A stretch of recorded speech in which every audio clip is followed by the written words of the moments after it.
repita conmigo. Padre nuestro, gracias te damos, Señor, por tenernos aquí esta mañana.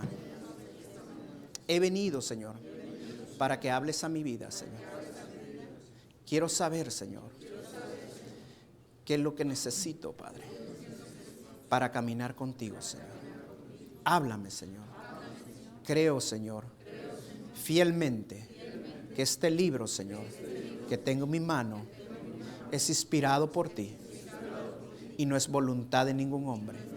Háblame, Señor, a través de este libro, con el poder, Señor, de tu Espíritu Santo. En el nombre de Jesús te lo pido. Amén y amén. Padre, Señor, Dios Padre Celestial, te pido, Señor, que seas tú quien me apoye esta mañana, Señor. No quiero ser yo, Padre. Sin ti no soy nada, Señor.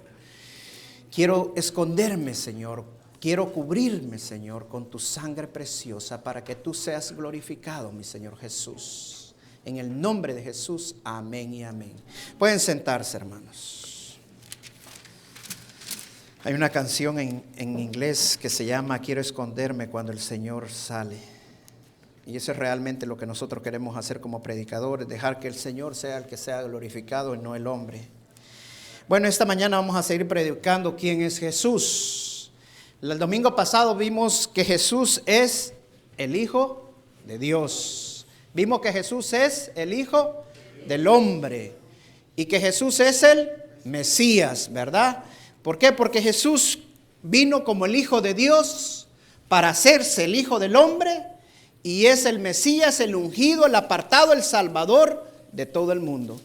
Ahora vamos a ver los otros títulos que le dieron a Jesús. Y vamos a ver que Jesús es el gran sumo sacerdote, Jesús es el Cordero de Dios y Jesús es el Alfa y el Omega, que ese es el que más me gusta de todos. Vamos a ver el primero y vamos al libro de Hebreos capítulo 5. Hebreos capítulo 5, que Jesús es el gran sumo sacerdote. Hebreos capítulo 5, versos 5 y 6. Ya lo tienen, vamos a ver quiénes están rápidos. Hoy sí los vamos a llevar a almorzar. En la próxima, todavía no. Aquí estamos calentando motores. Hebreos capítulo 5, versos 5 y 6. Dice la palabra de Dios, en el nombre del Padre, del Hijo y del Espíritu Santo. Así tampoco Cristo se glorificó a sí mismo haciéndose sumo sacerdote, sino que Él le dijo, tú eres mi hijo y yo te he engendrado hoy. Como también dice en otro lugar, tú eres sacerdote para siempre. ¿Quién es nuestro gran sumo sacerdote, hermanos? Jesús.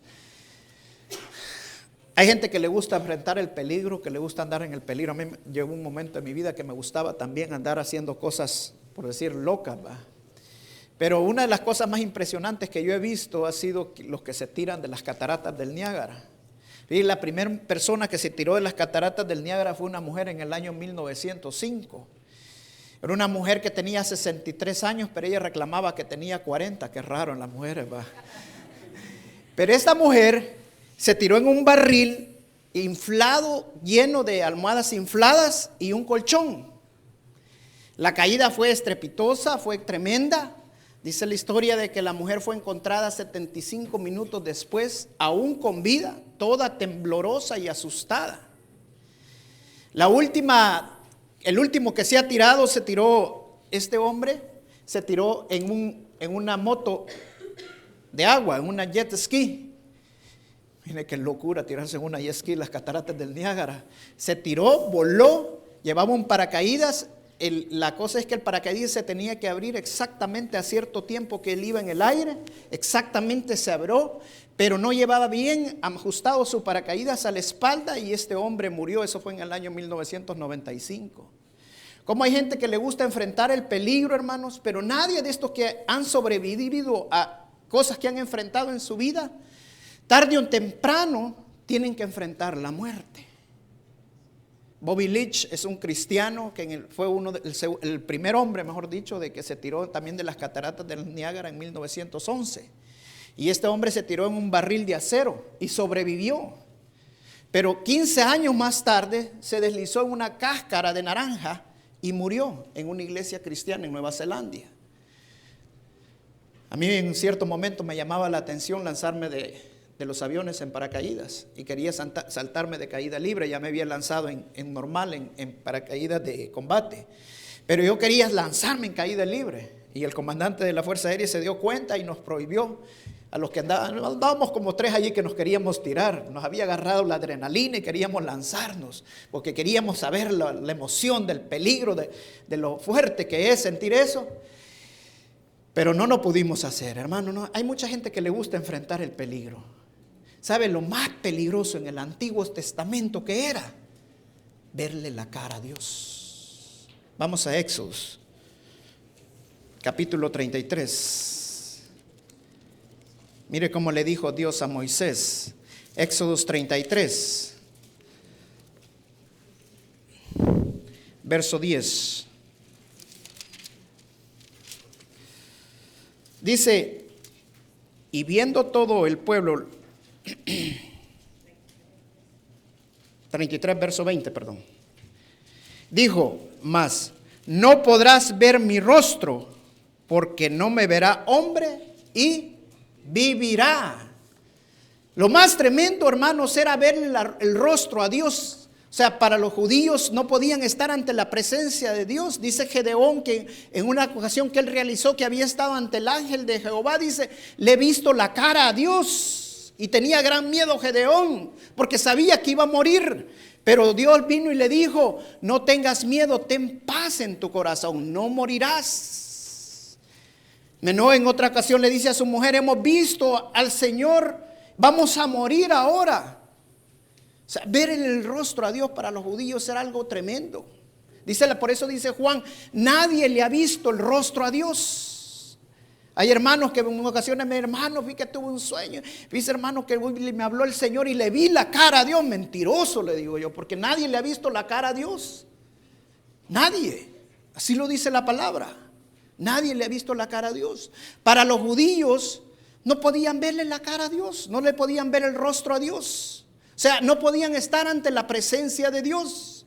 Entonces por eso Dios les proveyó un gran sumo sacerdote, el cual una vez en el año entraba al lugar santísimo para estar ante la presencia de Dios y orar por los pecados de todo su pueblo. Esa es la función del gran sumo sacerdote, a estar ante la presencia de Dios, intercediendo por cada uno de nosotros, porque la palabra sacerdote significa intercesor. La buena noticia de todo, hermanos, es que el gran sumo sacerdote que nosotros tenemos ahora, ¿quién es? Nuestro Señor Jesús. Es el gran sumo sacerdote que nosotros tenemos. Y lo bueno es que sabe que el gran intercesor que nosotros tenemos ahora es para siempre. O sea que nuestro Señor Jesús es el sacerdote de nosotros de ayer, hoy y mañana. Ese es el sacerdote de nosotros para siempre. Dice la palabra que Él viene de la línea del sacerdote Melquisedec. Melquisedec es el único sacerdote que aparece en el Antiguo Testamento, el gran sumo sacerdote que aparece en el Antiguo Testamento. Y solo aparece una vez en el Antiguo Testamento, en el libro de Génesis. No hay en otra parte en el Antiguo Testamento que se hable de Melquisedec. Dice la Biblia que no se conoce de él ni su nacimiento ni su muerte. Hay muchos teólogos que afirman que esta es la misma persona, nuestro Señor Jesucristo. Muy posible, pero no, eso no es lo importante, hermanos. Lo importante no es quién es Melquisedec, lo importante es que nuestro Señor Jesucristo es de la línea del sacerdote Melquisedec, y que Él es el sacerdote para siempre y que está intercediendo por cada uno de nuestros pecados. Véalo de esta manera, hermanos. Cada vez que usted mete la pata, cada vez que usted está metido en problemas con el Señor Jesús está intercediendo por usted. El Señor Jesús está enfrente de Dios Padre, intercediendo por cada uno de nuestros pecados. O sea que Dios no le está viendo a usted ni me está viendo a mí. ¿Sabe quién está viendo? A su Hijo. Y por el amor que le tiene a su Hijo, Dios nos perdona de todos nuestros pecados. Porque por la sangre de nuestro Señor Jesucristo nosotros somos perdonados de todos nuestros pecados. El segundo título, hermanos, es el Cordero de Dios. Vamos a Juan capítulo 1. el Cordero de Dios. ¿Cuántos lo tienen ya? Verso 29, 30. Hoy se me olvidó lo del almuerzo. Hoy estaban todos rápidos.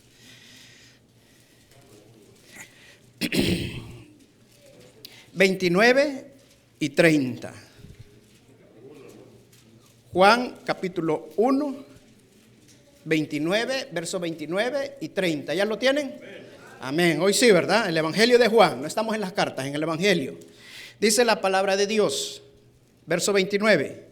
El siguiente día vio Juan a Jesús que venía a él y dijo: He aquí el Cordero de Dios que quita el pecado del mundo. La única manera que son quitados nuestros pecados, hermanos, es a través de nuestro Señor Jesús.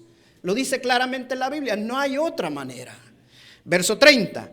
Este es aquel de quien yo dije: después de mí viene un varón, el cual es antes de mí, porque era primero que yo. Esto justamente estaba predicando el evangelista Juan, estaba predicando acerca del arrepentimiento, porque Dios levantó a Juan y lo puso a predicar en el desierto acerca del arrepentimiento del pecado y a preparar el camino del Mesías.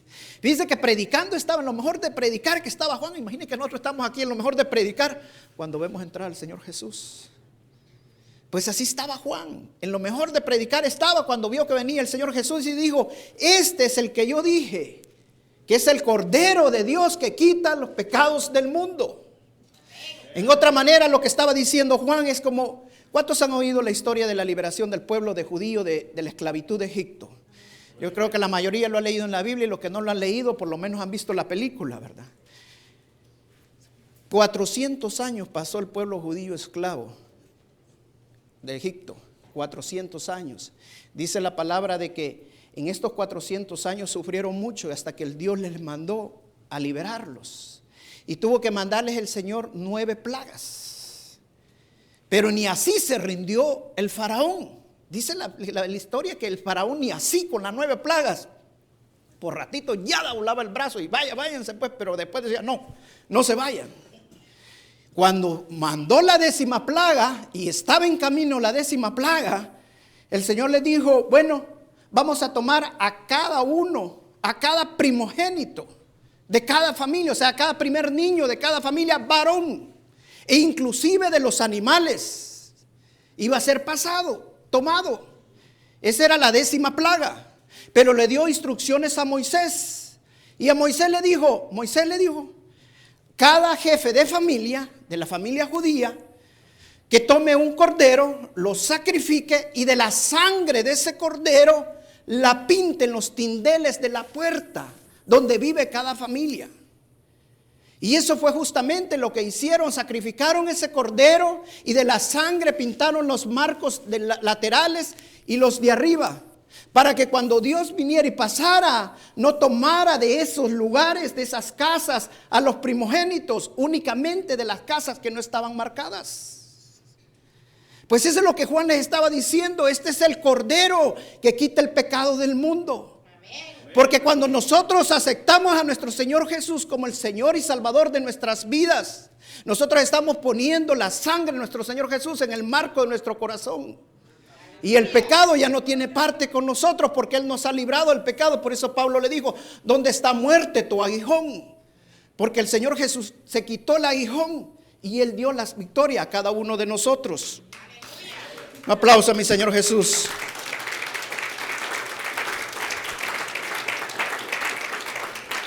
Dice que este hecho de la fiesta este hecho en la Biblia de los egipcios, de la liberación del pueblo judío de los egipcios, fue tan importante que Dios le dio instrucciones a su pueblo que cada primer mes del año tenían que celebrar una fiesta, y es la fiesta de la Pascua, conmemorando este hecho que había ocurrido.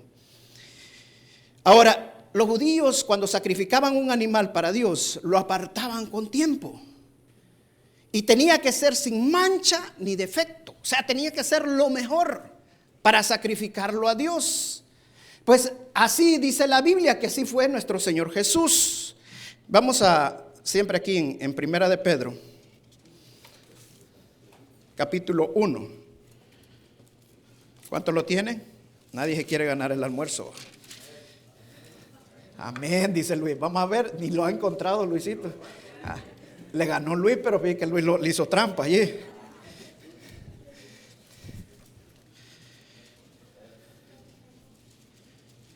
¿Ya lo tienen? Verso 19 y verso 20. Dice la palabra de Dios, primera de Pedro capítulo 1, verso 19 y 20. Sino con la sangre preciosa de Cristo. Voy a leer desde el 18, perdón. Sabiendo que fuisteis rescatados de vuestra vana manera de vivir, o sea, de nuestra manera desordenada de vivir. ¿Por quién fuimos rescatados?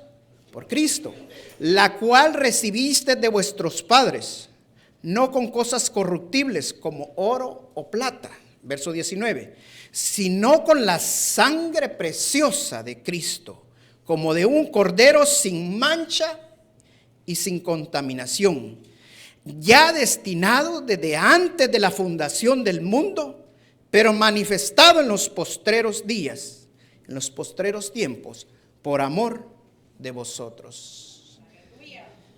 Qué tremendo, hermanos. Antes de Adán, antes de la esclavitud de los judíos, antes de que Jesús viniera a la tierra, ya nuestro Señor Jesús había sido apartado, hermanos, como el Cordero de Dios. Antes que usted naciera, hermano, que diera el primer paso, cometiera el primer pecado, ya el Señor Jesús había sido apartado por Dios para salvación de nuestros pecados. Antes de toda la creación del mundo, ya el Señor Jesús había sido apartado, porque Él era el Cordero escogido por Dios. Y Él había sido escogido por Dios para la liberación de nosotros. Pero dice la Biblia que tiene que ser sin mancha y sin contaminación o defecto. Dice la palabra que Hebreos 4:15, que el Señor fue tentado en todo, pero que en nada pecó. Imagínense qué tremendo. El Señor estuvo 33 años aquí en la tierra. Dice la Biblia que en todo fue tentado el Señor. Cuando yo he llevado al desierto, si usted lee bien claramente esos pasajes, el Señor fue tentado prácticamente en todo. Fue un momento difícil. Miren que 40 días había estado el Señor ayunando día y noche. En el momento más débil de su vida, el diablo vino para tentarlo. Pero el Señor no pecó. El Señor no cayó en la tentación. Yo estoy seguro que no fuese fácil para el Señor poder resistir a la tentación, porque Él también era 100% hombre. Así como estoy seguro que para nosotros también muchas veces no es fácil. Pero yo quiero explicarle claramente cuál es la palabra pecado. Pecado, la palabra proviene del griego. Y el pecado en el griego significaba perder la marca. O sea que cuando venía un tirador de arco y tiraba al blanco y tiraba la flecha y la flecha no pegaba en el blanco, ¿qué es lo que había pasado? El arquero había perdido la marca. Ese es pecado, hermano, porque usted ha fallado. Los cristianos, nuestro blanco es caminar en santidad, pero cuando nosotros pecamos hemos perdido la marca. O sea, hemos fallado al blanco. Jesús ha sido el mejor tirador de todos, hermano, porque Él nunca falló. Él nunca cayó, hermanos, porque Él era el Cordero escogido, el que nos iba a librar de todos nuestros pecados. Apocalipsis, vamos a Apocalipsis capítulo 5, es el último libro de la Biblia. Apocalipsis capítulo 5, verso 9.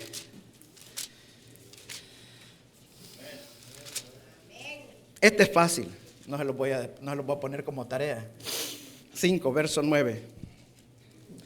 Dice: y cantaban un nuevo cántico diciendo: digno eres de tomar el libro y de abrir sus sellos, porque tú fuiste inmolado. O sea, inmolado es molido, destrozado, y con tu sangre nos has redimido para Dios de todo linaje y lengua y pueblo y nación. Hermano, ya no somos esclavos de nadie. Cristo nos libró de todo. Nos libró del pecado, nos libró de las ataduras del dinero, nos libró de todo, hermanos. Porque Cristo nos ha dado la victoria. Él es el Cordero que fue sacrificado por cada uno de nosotros. Mi esposa decía al principio, cuando comenzó ella, de que una persona, dice la Biblia, sin visión no es nada. Una persona que no tiene visión no sabe para dónde va. Yo no sé dónde está tu visión, hermano, pero la Biblia lo dice claramente. Y el que quiere aprender dónde te pone su mira, dónde pone su ojo, dice la Biblia que nosotros debemos de poner todo el tiempo a nuestro Señor Jesucristo enfrente de nosotros. Si usted pone al Señor Jesús en su vida, hermano, usted va a saber para dónde va, hermano. Porque el Señor Jesús lo va a librar de todo. Porque Él fue el Cordero sacrificado por cada uno de nosotros. Y la sangre de nuestro Señor Jesucristo tiene poder, hermano. El tercer título, y este es el que me gusta más, y ahí sí nos vamos a detener un poco, es, vamos a Apocalipsis siempre, capítulo 22. Este también no va a haber almuerzo, pero quiero que estén rápido. Es que estamos en el mismo libro, ¿verdad? Que sería injusto. Pobrecito el pastor, a todos los tendría que llevar a almorzar. Injusto, capítulo 22, verso 13. Este es el que más me gusta. Dice la palabra de Dios: yo soy el alfa y la omega, el principio y el fin, el primero y el último. Quiero que lo leamos todo y lo repitamos. Yo soy el alfa y la omega, el principio y el fin, el primero y el último. Hermano, dicho de otra manera, el alfa y la omega era la primera letra del alfabeto griego era el alfa y la última letra del alfabeto griego era el omega. O sea, él era el primero y el último, el principio y el fin. Como que usted diga en el abecedario de nosotros del español, yo soy de la A a la Z. O sea, el primero y el último. Los hebreos en su diccionario, en su abecedario que ellos tenían, la primera letra era Aleph y la última letra era Taú. Entonces los hebreos decían, cuando predicaban los rabinos, siempre decían que Adán había transgredido la ley, la palabra de Dios, desde Aleph hasta Taú. Y también decían, Dios lo bendice a su pueblo desde Aleph hasta Taú. O sea, lo que estaban diciendo con eso es de que Dios lo bendice en todo y sobreabundantemente. Solo dos veces más en el libro de Apocalipsis aparece el alfa y la omega. Y las dos veces más que aparece es con referencia a Dios Padre y no es nuestro Señor Jesús. Pero el Señor Jesús utiliza estas palabras, el alfa y la omega, el primero, el último, el principio y el fin, dando a entender claramente que Él es igual a Dios porque Él es Dios. ¿Cuántos lo creen, hermanos? Amén. Pues así, hermanos, si usted cree que el Señor Jesús es el alfa y la omega, su vida va a cambiar. Cuando nosotros decimos que Jesús es el alfa y la omega, estamos diciendo que Jesús es todo. Porque Él es el alfa y la omega, Él es completo.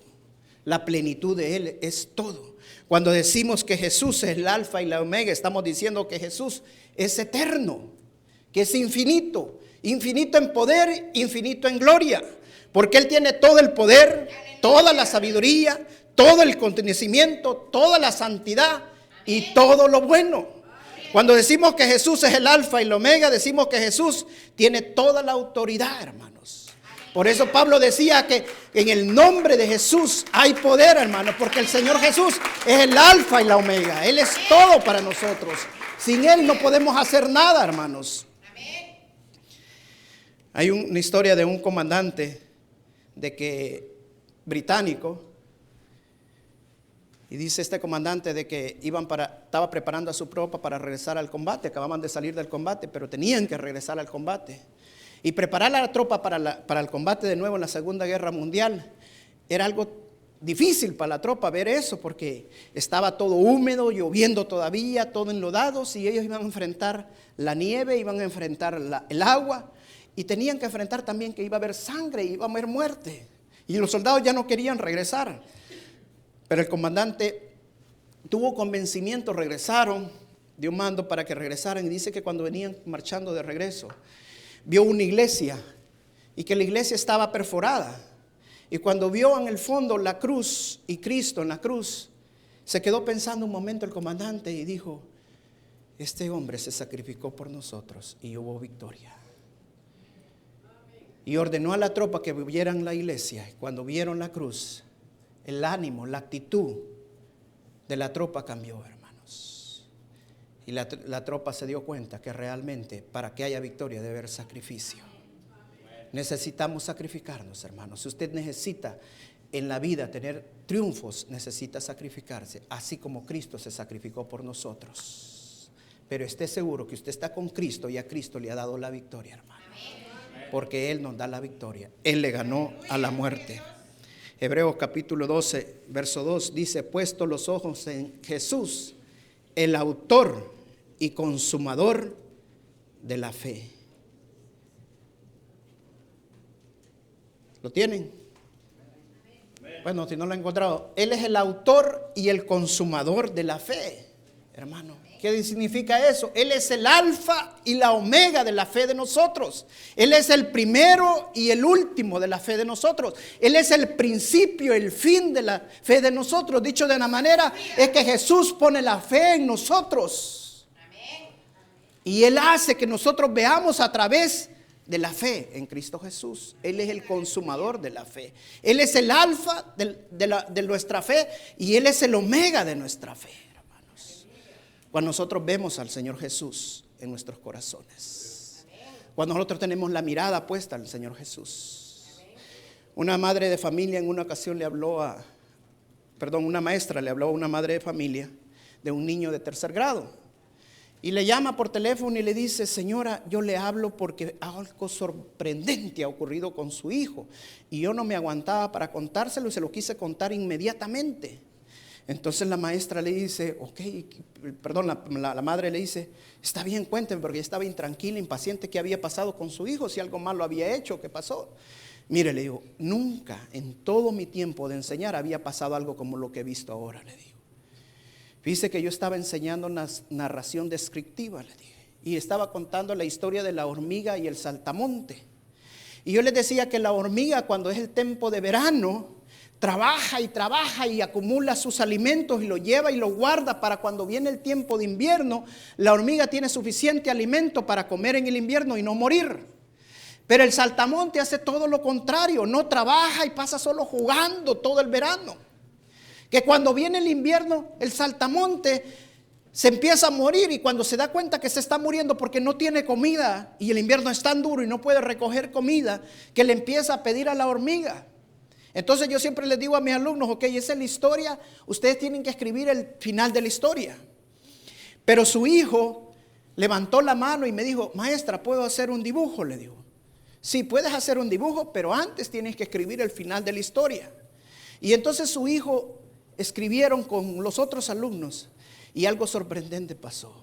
Mire, la mayoría de alumnos siempre ponen que la hormiga comparte sus alimentos con el saltamonte y al final los dos viven. Y eso justamente es lo que pasó en la clase. La mayoría escribió eso. Unos pocos me han puesto siempre que la hormiga no comparte nada porque el saltamonte es un haragán y tiene que morirse, pues. Y así pasó. El saltamonte muere.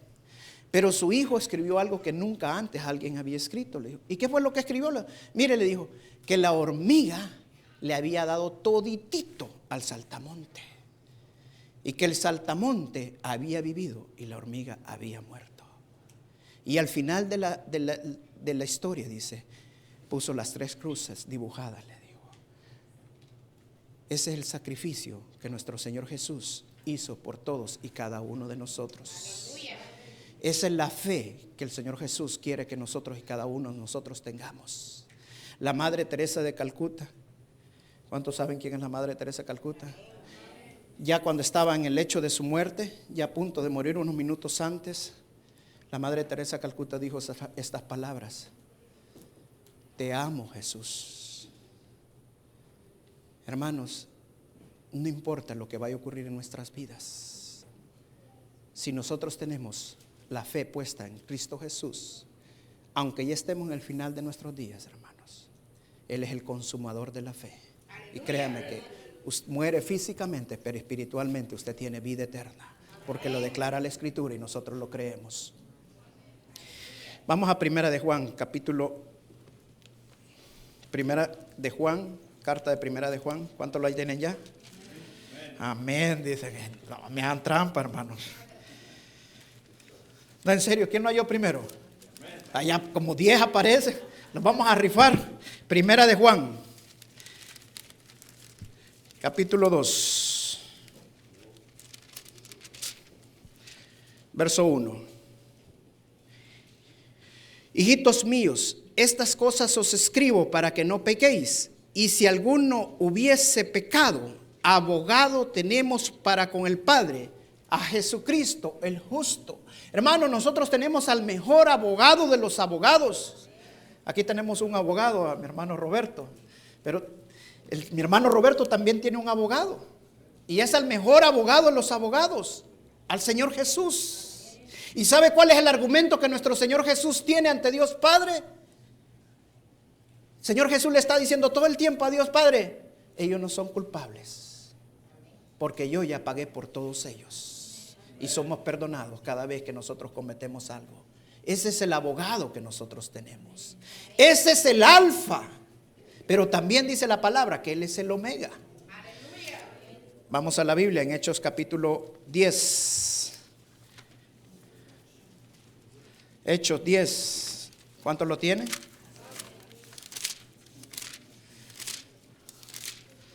Diez y sí. Ya por inercia, ustedes están igual a unos hermanos que amén, dicen, amén, a todo amén.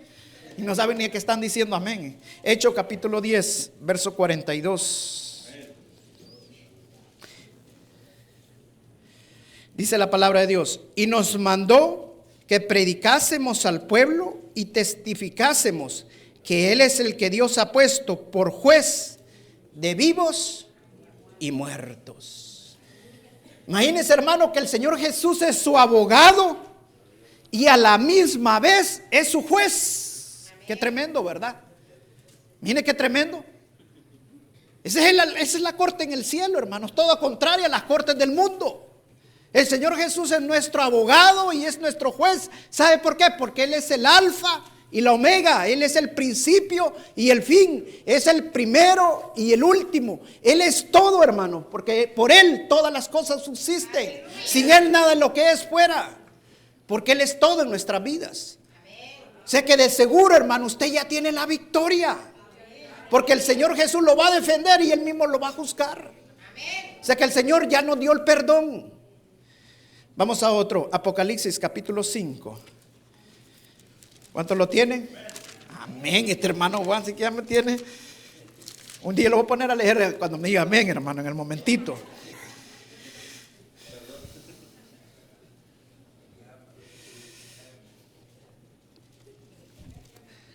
Cinco. Apocalipsis 5:5. Y dijo, y uno de los ancianos me dijo: no llores. He aquí que el león de la tribu de Judá, la raíz de David, ha vencido para abrir el libro y desatar sus 7 sellos.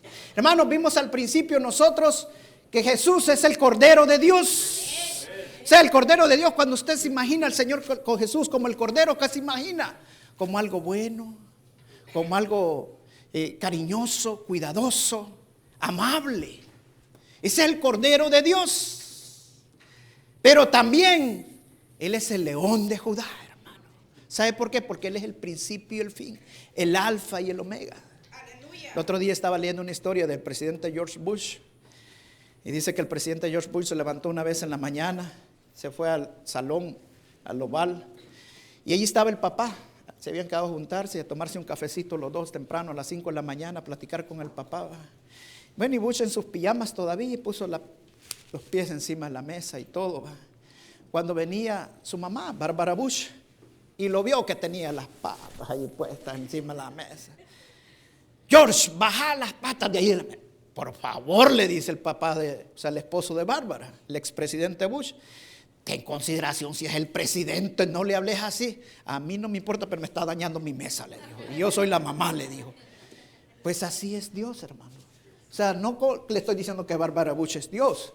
Pero ¿quién no ha visto a Bárbara Bush con su pelo canosito, blanquito, bien buena gente y todo? Y es la mamá de Bush. Pero también es la mamá autoritaria, con autoridad. Así es nuestro Señor Jesús en nuestra vida. Él es el Cordero, pero también es el león de Judá. Y la Biblia dice que Él volverá Y Él volverá como el león de Judá. Y que en Él va a haber victoria, porque la segunda vez que venga va a venir como un victorioso, hermanos. Para ir terminando, quiero que pasen los jóvenes de la alabanza. Y para mientras ellos pasan, quiero que busquen Filipenses capítulo 2. Filipenses capítulo 2.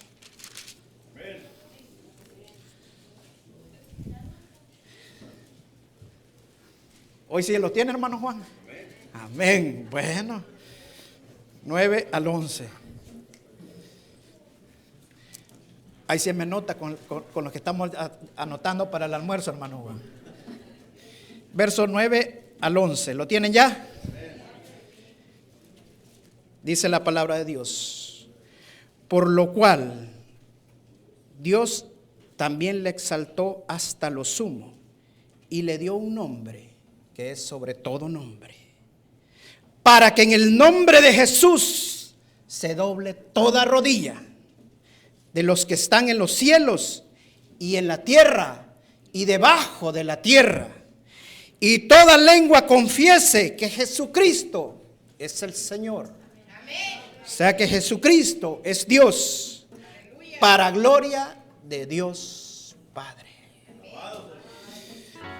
Hermanos, el título de el Alfa y la Omega para mí es el título más grande que se le pudo haber dado a nuestro Señor Jesucristo.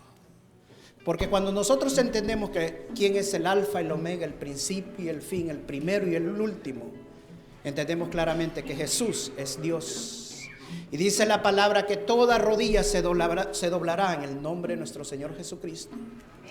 Yo no quiero que esperemos hasta la segunda venida de nuestro Señor Jesús para que empecemos a doblar rodillas, hermanos. Y quiero que terminemos este culto, toda la iglesia aquí al frente, y que vengamos todos a doblar nuestras rodillas, porque venimos a adorar a Jesús, que Él es el Alfa y la Omega de nuestras vidas. Él es el primero y el último, el principio y el fin.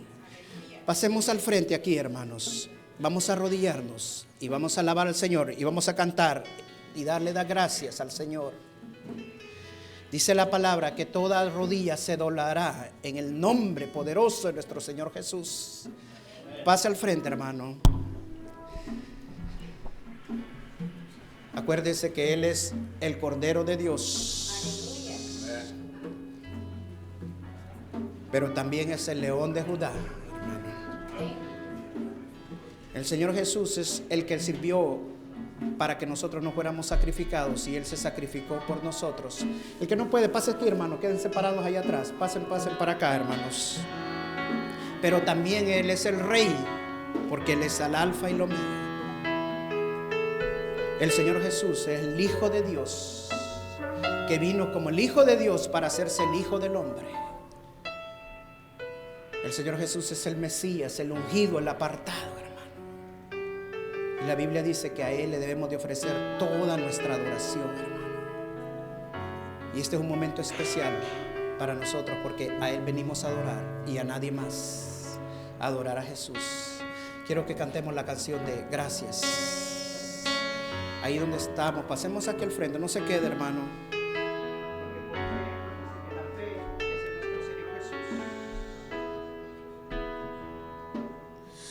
Me has tomado en tus brazos y me has dado salvación.